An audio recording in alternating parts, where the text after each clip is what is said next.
É sempre bom ouvir o Ciro Gomes porque ele tem pontos de vista alternativos, né? Mas é preciso reconhecer hoje que o Ciro Gomes é, na prática, um administrador da sua própria irrelevância política, né? Ele já disse que não pretende continuar eh, se candidatando a cargos, a mandatos eletivos, nem a presidente, nem ao legislativo. Diz que vai advogar, né? O que ele diz em relação à prisão do Bolsonaro é o óbvio com bom senso. O óbvio é que o Bolsonaro vai ser preso. Ninguém hoje no Brasil, com o mínimo de racionalidade, duvida dessa hipótese. E o que ele diz tem bom senso. É preciso preservar o devido processo legal. Não se pode prender um ex-presidente na galega. Há que observar o que está previsto na legislação brasileira. Então, é o óbvio, a prisão, com algum bom senso, a observância do devido processo legal. Ele diz que, se o Supremo continuar fazendo bobagem, ele vai elevar ou vai dar crédito aos que criticam a Suprema Corte por exorbitar. Está havendo já uma onda de críticas ao Supremo, né? O Supremo, de fato, precisa calibrar as suas decisões de modo a evitar essas críticas, porque elas foram comuns, são comuns em relação à atuação da Lava Jato.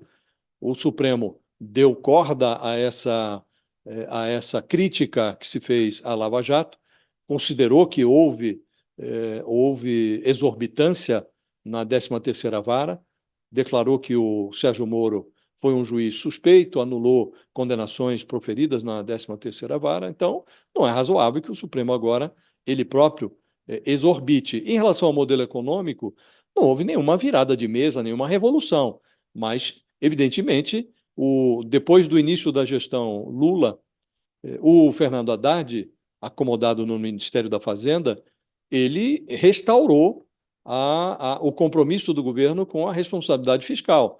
O Paulo Guedes, que foi vendido como um liberal, ele, na verdade, terceirizou o liberalismo, o hipotético liberalismo dele, ao populismo do Bolsonaro. O Bolsonaro plantou bananeira dentro dos cofres do Tesouro Nacional para tentar se reeleger. Não conseguiu e deixou a casa desarrumada. O Fernando Haddad está tentando arrumar a casa.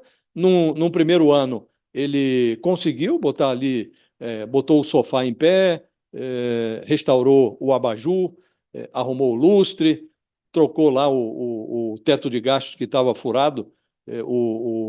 O Paulo Guedes tinha furado o telhado da casa e o Fernando Haddad colocou no lugar ali uma regra fiscal nova, restaurou o telhado, há um compromisso do ministro com a responsabilidade fiscal e a coisa começa a dar resultado. Não tem nenhum resultado exuberante. O Ciro Gomes tinha uma proposta de taxar dividendos que não foi incluída em nenhuma das reformas aprovadas até aqui, nem mesmo na reforma tributária, não é? Agora, ele conseguiria aprovar? Há uma dúvida. E o ministro tem razão, ou o ex-candidato, o ex-presidenciável tem razão, Ciro Gomes, quando diz que mudou muito pouco, quase nada, no relacionamento do executivo com o legislativo. O governo federal, sob o Lula, está mantendo o mesmo tipo de relacionamento que havia no governo Bolsonaro com a banda bandalha do Congresso Nacional, com o Centrão. Mudou nada. Aliás, deputados e senadores aumentaram as mordidas que davam no orçamento federal. Aumentaram, 53 bilhões eles morderam no último orçamento, agora no orçamento para 2024. O Lula tirou lá 5,6 bilhões, vetou, mas já está discutindo a restauração desse dinheiro, a devolução desse dinheiro. Então, aqui, realmente, ele tem razão, não mudou nada. Mas, como disse, Fabiola, no início, é sempre bom ouvir o Ciro Gomes, mas ele hoje é um personagem irrelevante do ponto de vista político. E ele está administrando a sua irrelevância política. As pessoas que têm apreço por ele notam que ele não é levado em conta nem na sua própria casa, né? Brigou lá com os irmãos, o Cid Gomes, o senador, saiu do partido, levou consigo o irmão. Então, o Ciro já não é levado a sério nem na sua própria casa. quem gosta dele torce para que ele seja bem-sucedido na atividade advocatícia. Pessoal aqui relatando a sua frase. O Ciro, né, que você não falou, mas o pessoal tá falando, o Ciro é um ex-presidenciável em atividade, segue atacando para todos os lados. Aí alguns dizendo aqui, o Josias falou muito bem, ele é um mero administrador da sua insignificância política. Foi essa a tua frase, né, ô Josias? Administrador da sua irrelevância política, né? Que é a mesma Irrelevância coisa. política. É. É. E por aí vai. Ele perdeu de fato, né, Fabíola? Perdeu a relevância, né?